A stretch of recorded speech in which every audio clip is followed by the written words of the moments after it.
Ganito ang Pilipinas. Okay lang sana na ganito ang kanilang kalagayan.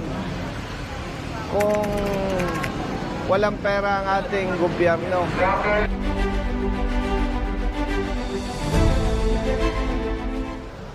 Ilang araw na kayo dyan? Magdadalawang buwan na, sir. Kami lang yung pinakamatagal dito na hindi pa naoperahan si Dalawang mama. buwan?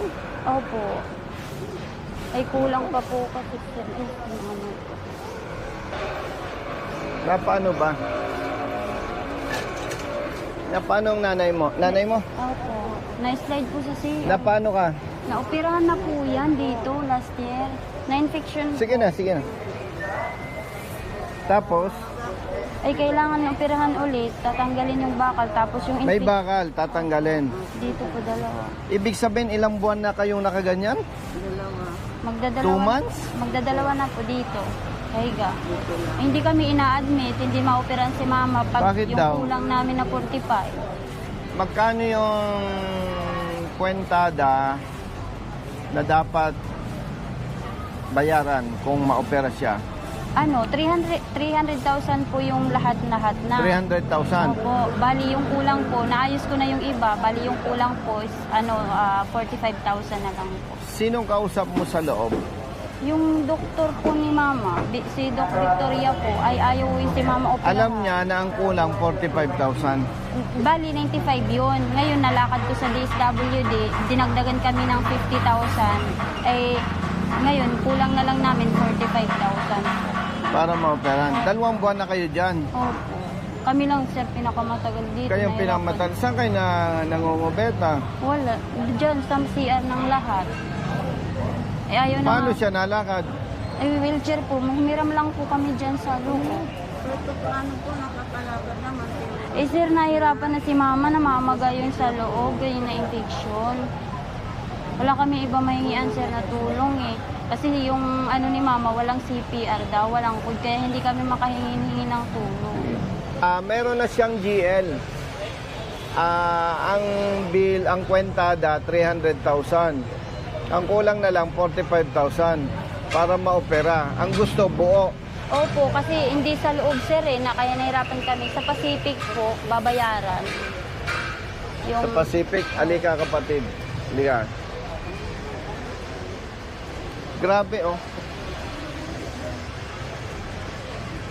Parang ang sarap mag-senador, ano? Para ipaayos to, ano? Ganito ang Pilipinas. No? Okay lang sana na ganito ang kanilang kalagayan. Kung walang pera ang ating gobyerno. Eh, ang daming sinasabing nawawalang pera ang gobyerno. Pero ganyan ang kalagayan ng mga pasyente, ano? May pasyente kayo? Sinong pasyente nyo? Ha? Na paano? Salamat. Ha? Hindi, yung pasyente nyo. Na paano? Na? Nahulog? Taga saan kayo? Ha? Sibuyan Island? Anak mo? Saan kayo nangungubeta? Diyan kayo natulog? Ilang araw na kayo dito? Grabe naman. Hindi na kayo naliligo. Saan kayo naglalaba? Serte mo, ate. Saan kayo kumakain? Minsan, yun lang natin. Minsan meron, minsan wala. May tumulong Paano yung siya. bata? Wala siya, ano. Wala pa.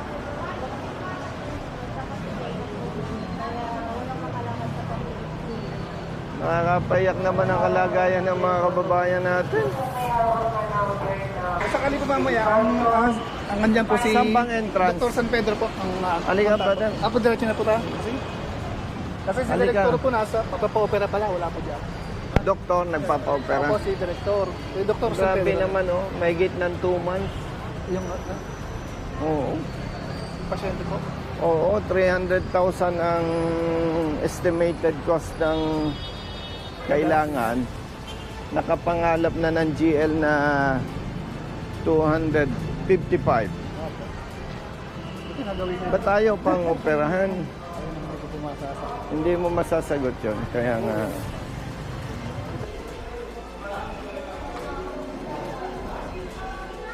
Bro, sino ang doktor? Si Dr. San Pedro po. Ang wala po kasi sa clinic po natin. Kaya dito na. Chief Medical. Ay, okay. Kausap mo na siya. Ang abala po. Good afternoon, Doc. Dok, yung pasyente niya, mother mo, Opo. 2 months nang nakahiga doon sa waiting area. Kasi ang estimated amount, Dok, nung director, no? Ay, hindi po. Okay. Dok, yung estimated cost ng operation and everything, 300,000. Ano pa bang operahan sa kanya? Dalawang hita po. Opo. May bakal na po last year. May dito bakal po. na, no? Dito po kami last year. Na-infection may po. bakal na Opo. Na-infection. Ngayon, Dok, nakapag-produce na sila ng GL, guarantee letter na 300,000 yon, ang kulang na lang 45. Meron naman po kami maip na hindi ba kayo nagpunta sa social service? Hindi po. Hindi po. Kasi bawal daw kasi walang CPR. Yung parang mahigpit yung kay mama. Kasi, kaya nahirapan Ano yung po CPR? ako. Yung code po. Walang FDA, sir. code. Ano yung FDA? Hindi po siya. Food and drug na ano. Bawal kasi ang gobyerno bumili ng bakal. Pag walang... So, ano ang plano natin sa kanya? Po. Kakasya Hindi, daw. sino po bang attending? Sa Pacific po. Hindi, sino yung doktor mo? Si Doc Victoria po. Victoria. Sa AO po. Ang pinagpaalala, Dok, ng family, kaya pinuntahan ko, considering na may feedback na nagkaroon ng infection, Parang nagkalat na baka sila. mabulok, maputol. Sino po nag-opera sa inyo dito ngayon? Opo, si Doc Corpus po yun, last year. Last year. Opo. Parehong nagka-infection. Oh, isa lang po. Bali, papagalingin daw muna, anuhin muna ng gamot. Opo. Sabi, matatagalan po kami dito. So naka-admit siya ngayon? Hindi po. 2 months kasi na, wala nandun sa kaming waiting pambayad. area. Bakit hindi kayo in-admit kung anong gamot ang Nagmakaawa binigay? na po kami. Wala po binigay. Kaya namamaga po na malalo na po. Investigahan ko sir muna. Hindi ako familiar with the case. Yes. I will talk to yung mga attending. Pero, unsolicited advice, Doc, nandun yung pasyente Oo. na Dapat nagsasuffer, hindi ganun. Oo. dapat man lang sana, Oo. alam Hindi, nyo, usually kasi mga ganyan sir, talagang wala naman kami tinatanggi ang pasyente dito. Dapat yan, it's poor judgment for yung mga attending. actually, Doc, dapat hindi na ako nagkipag-usap sa Oo iyo. nga, exactly. Di ba? Oo. Pero hindi naman po sa dami ng pasyente dito, hindi naman namin napapantayan ng lahat. Yes.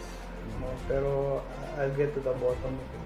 Hindi mali talaga yung and Dami ko. hindi Naiyak dapat ako yun doon. talaga. Siguro sana, Doc, if I may suggest, while conducting investigation, at least, kumbaga, hindi man ako doktor, pero ma-check naman natin, kumbaga sa priority, considering na may infection na, at nandun lang nakahiga sa papag, doon sa kahoy. Saan kayo?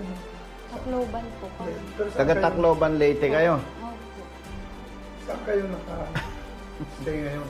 Diyan lang po kami. Simula Doon lang, dumating. sa may Nagbas lang kahoy. po kami galing sa Tacloban. Nagbas lang po kami galing Tacloban. Tapos, Tapos dito na po kami nagtira sa upuan. Doon sa upuan, hindi nyo alam, Doc. Baka gusto mo tingnan natin. Kung pwede lang, para masaksihan mo yung Nahirapan po kami sa kalagayan. pagkain. Gusto namin magpa-admit. Ayaw naman ng doktor kasi kulang pa daw. Para masali kami sa pagkain doon sa loob. Actually, sobrang busy ako.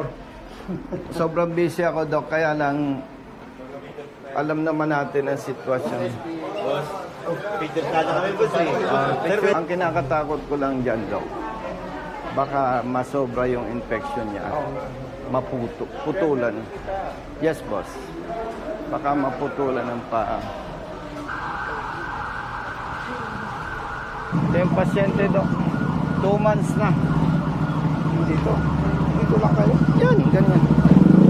Ano ang sabi ng doktor? Ano ang sabi ng doktor sa inyo?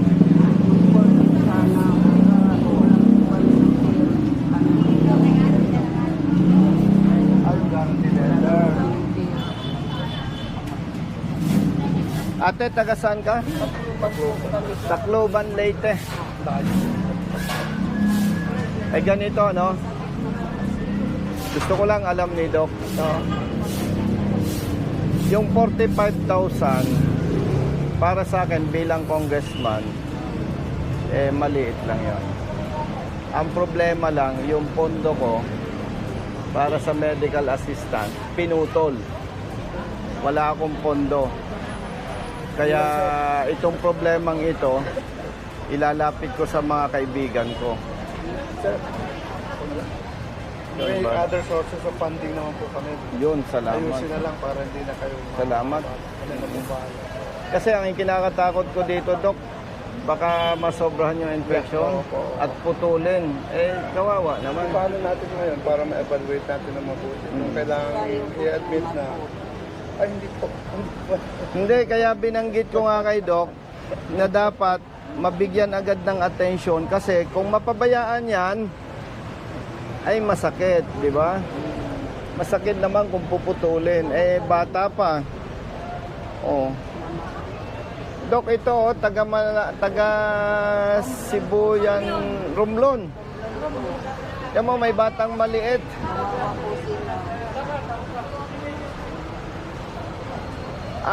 Brother Jerwin, hindi naman tayo namumulitika, no? Pag naupo tayo sa Senado, ipa-priority ko ito. Kawawa, Dok, oh. Namin talaga. No? Taga Romblon. May batang maliit. Sino po yung pasyente? Ito, yung may pasyente nasa loob na. Ang masakit lang na parang hindi natin makita. May pera ang gobyerno pero hindi kita sinisisi. Wala kasi si Doc kasi wala naman sa posisyon para sumbatan ko. No, ang kinakalungkot ko, Doc, may pera naman ang gobyerno.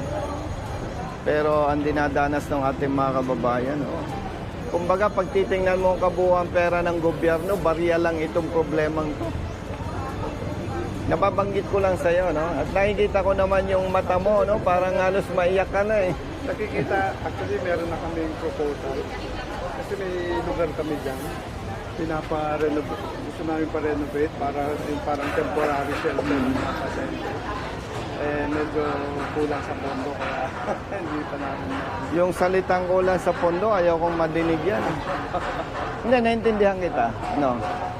Yung nakakausap mong iba, dahilan, kulang sa pondo. Pero pag tiningnan mo ang pondo ng gobyerno, malulula ka. Bilyones. Hindi na napupunta sa dapat mapunta. Yes, problema corruption. Pasensya, ako kasi diretso akong magsalita, eh.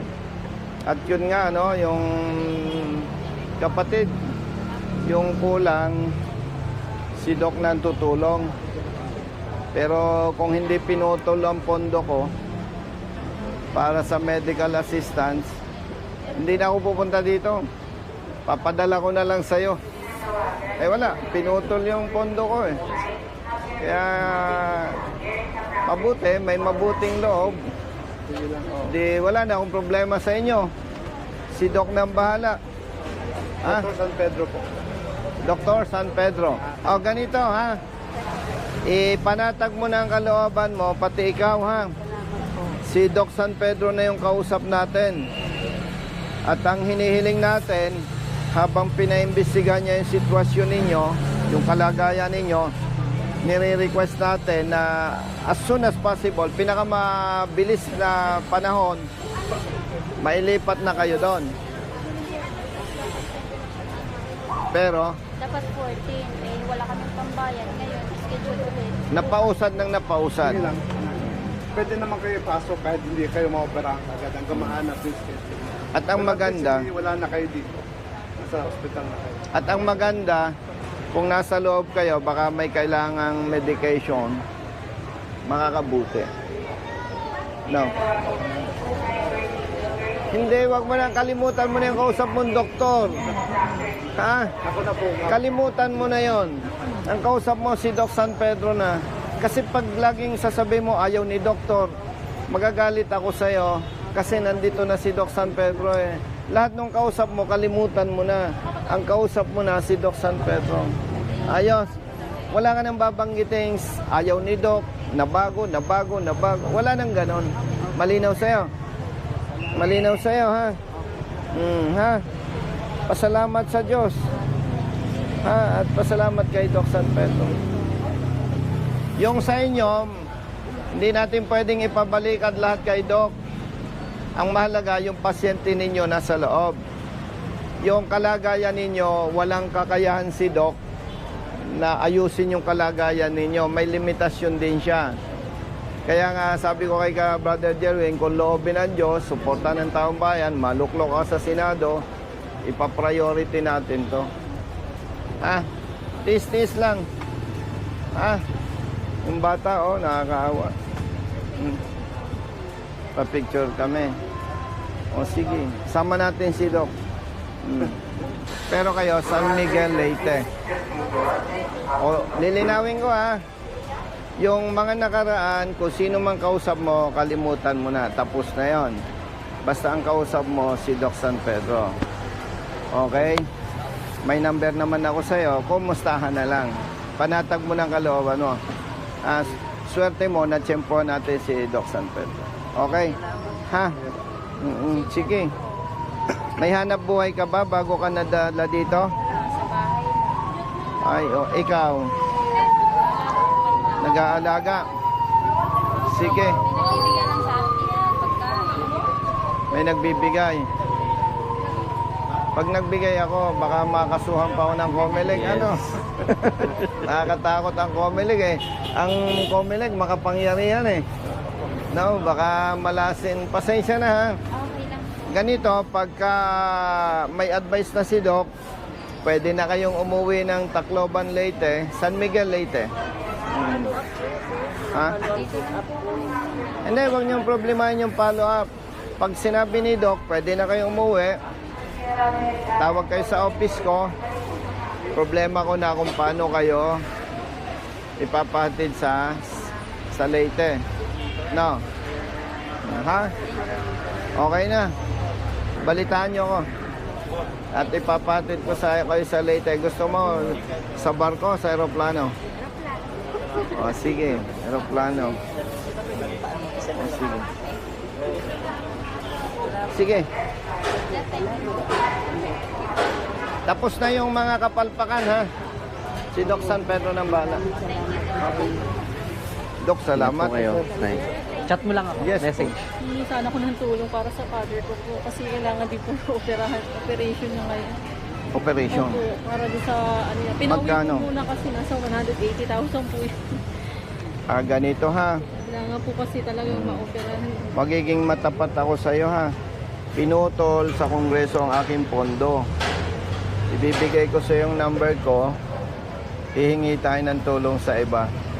No, wala akong pondo eh. Pinutol ang pondo ko. No? Sige sir. Hindi ko na ikukwento sa iyo kung bakit pinutol ang pondo ko. Secret mo na ngayon to. Secret. O, akin na yung telepono mo. Sige po. Ito sir, kunin ko na lang. Ayun, kay boss. Sige. Yung akin na. Yung number niyo na. Nasaan ang father mo? Nasa bahay po ngayon. Kasi Taga saan ka? Taga Taguig pa po. Tagig. Opo. Hindi naman nalata sa yung stress ka.